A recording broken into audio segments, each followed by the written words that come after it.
Hi everyone, it's Becky here. So welcome to another new video on my YouTube channel. And it's a bright sunny day with a lot of beautiful clouds early in April 2024 here in Vancouver. And here I am on my way in the car to Langley.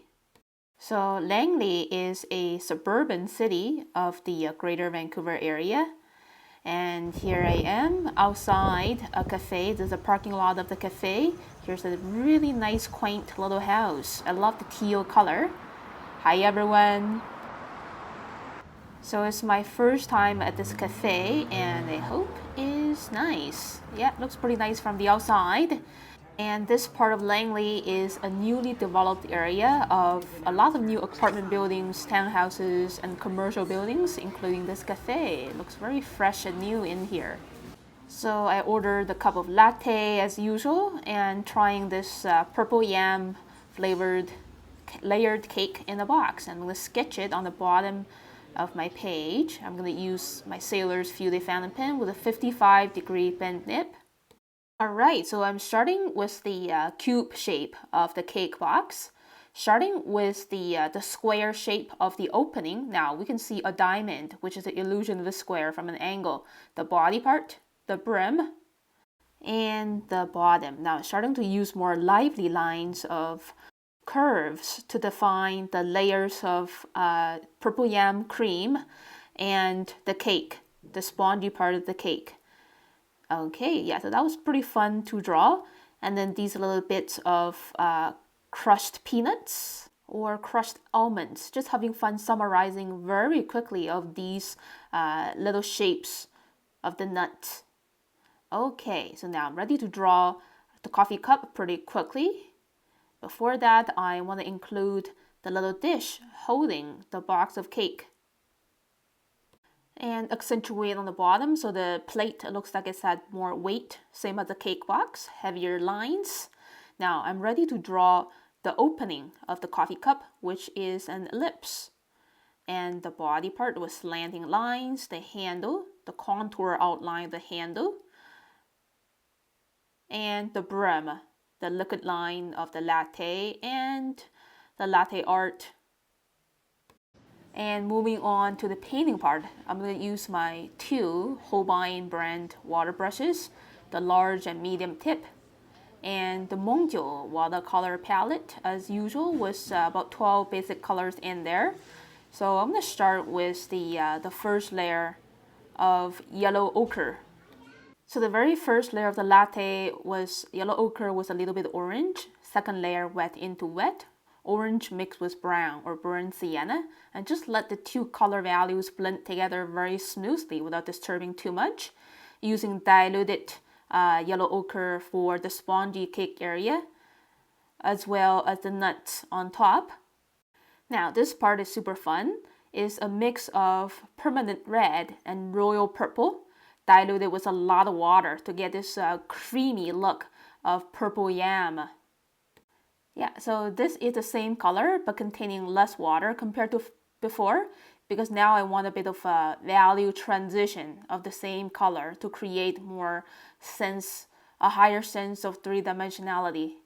And just using the tip of my water brush to add on these orange browns for the next layer of the nuts, same as the burnt areas of the spongy cake.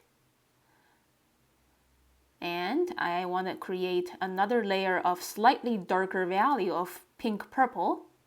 Yeah, because I feel like I need more heavier definitions for the cake. So a lot of the edges have heavier values of purple. Yeah, so just pushing through and working on this subtle value transition of pink purple by adding one extra layer is quite important. And then painting the plate with a diluted yellow ochre. For the white cup, is reflecting the color of the cake a lot. So that's why I'm putting a purplish gray to shade this white cup in two layers of two different values of muted purple. And adding a bit of traces of coffee around the brim of the coffee cup.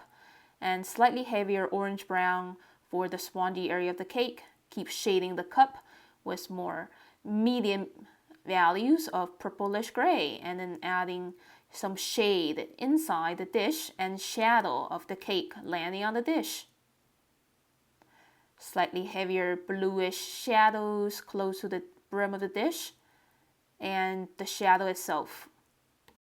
And I just love working on the shadows. It further adds more sense of three-dimensionality to the objects and just push them off the page.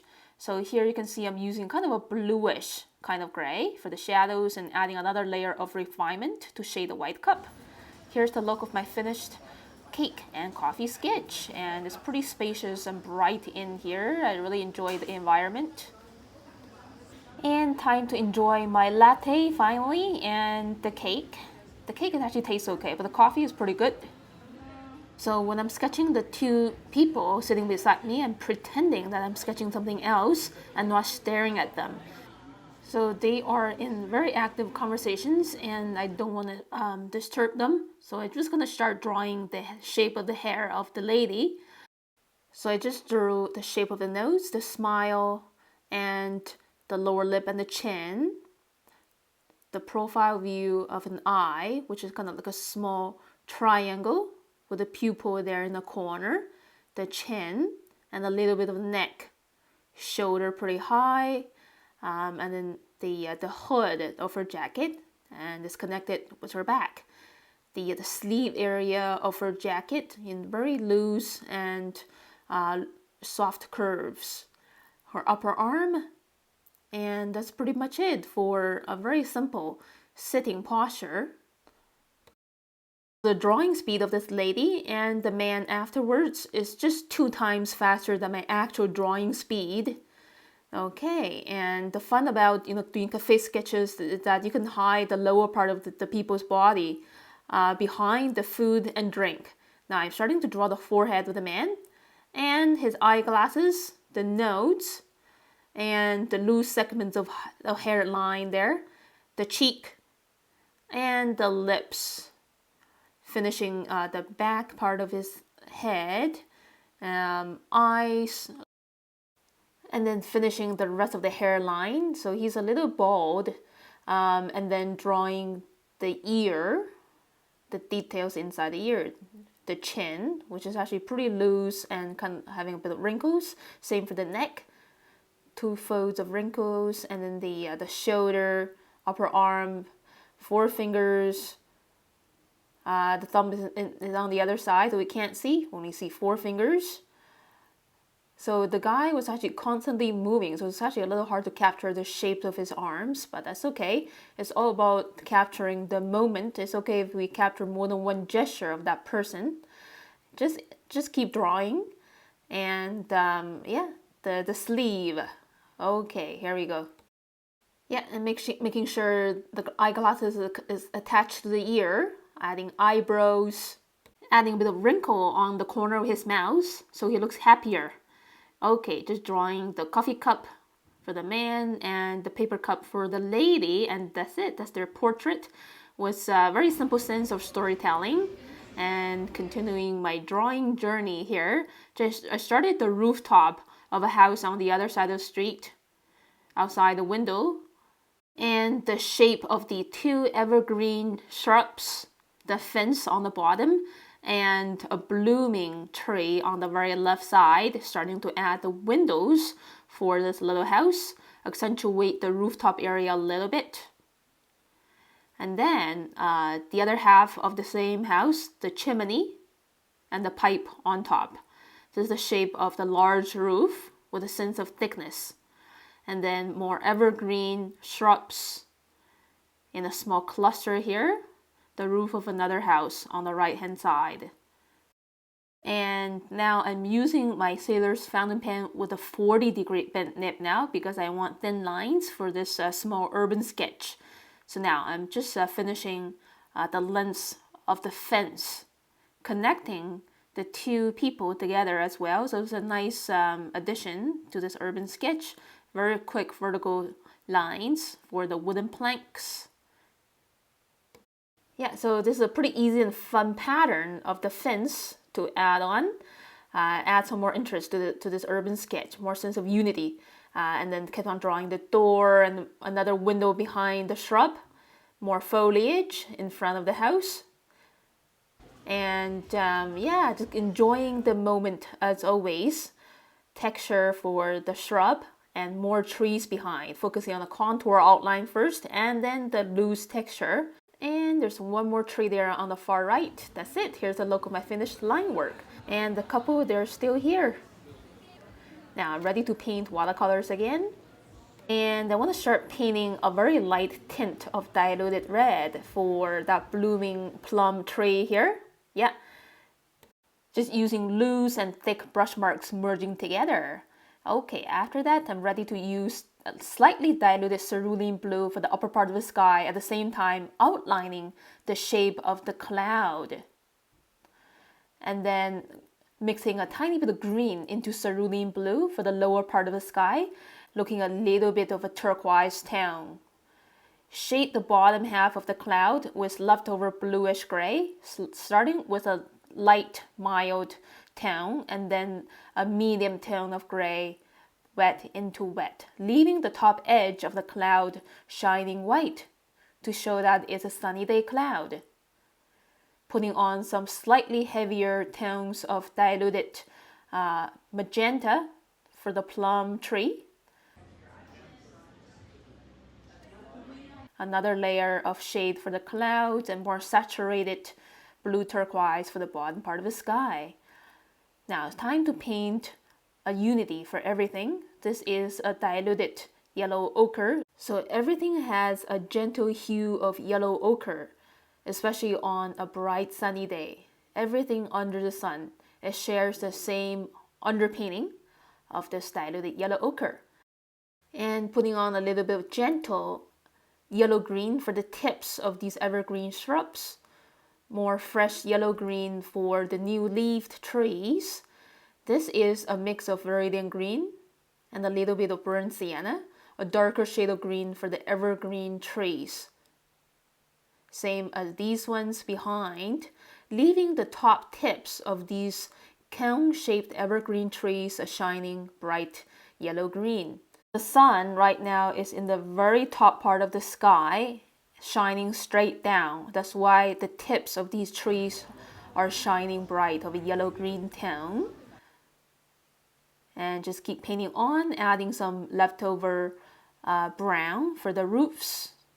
A nice warmer color compared to these colder greens. So yeah, just shade the bottom half of that tree on the very left with a darker shade of green.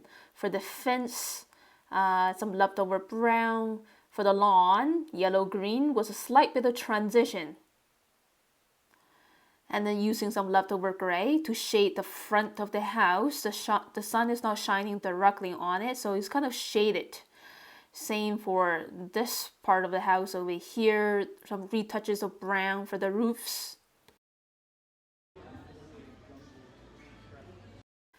And the green of evergreen trees can be pretty intense, especially when the sun is not shining directly on them. So I'm just adding another layer of stronger, more intense green. Again, this is a mix of viridian green and burnt sienna, containing much less water compared to the previous layers. So in the current weather condition, they are not very much illuminated by the sun. But still, I want to leave the upper parts of these trees a brighter shade of green. So there's a sense of contrast and free flow and life for these trees. Now painting the skin color for these people. Skin color is a mix of orange and red diluted with a lot of water. For the cheek areas is a more intense red-brown.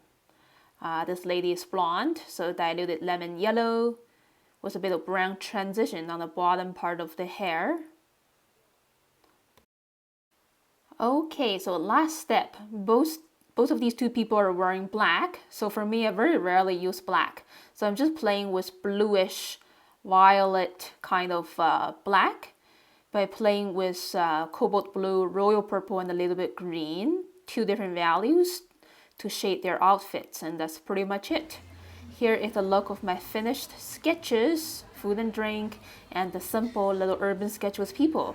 Thank you so much for watching this video, everyone. If you like it, please click like and leave me a comment below. Yes, Vancouver is in the far distance there, close to the horizon. I'm on the way home, and I will see you again very soon next time. Bye, everyone. Have a wonderful day.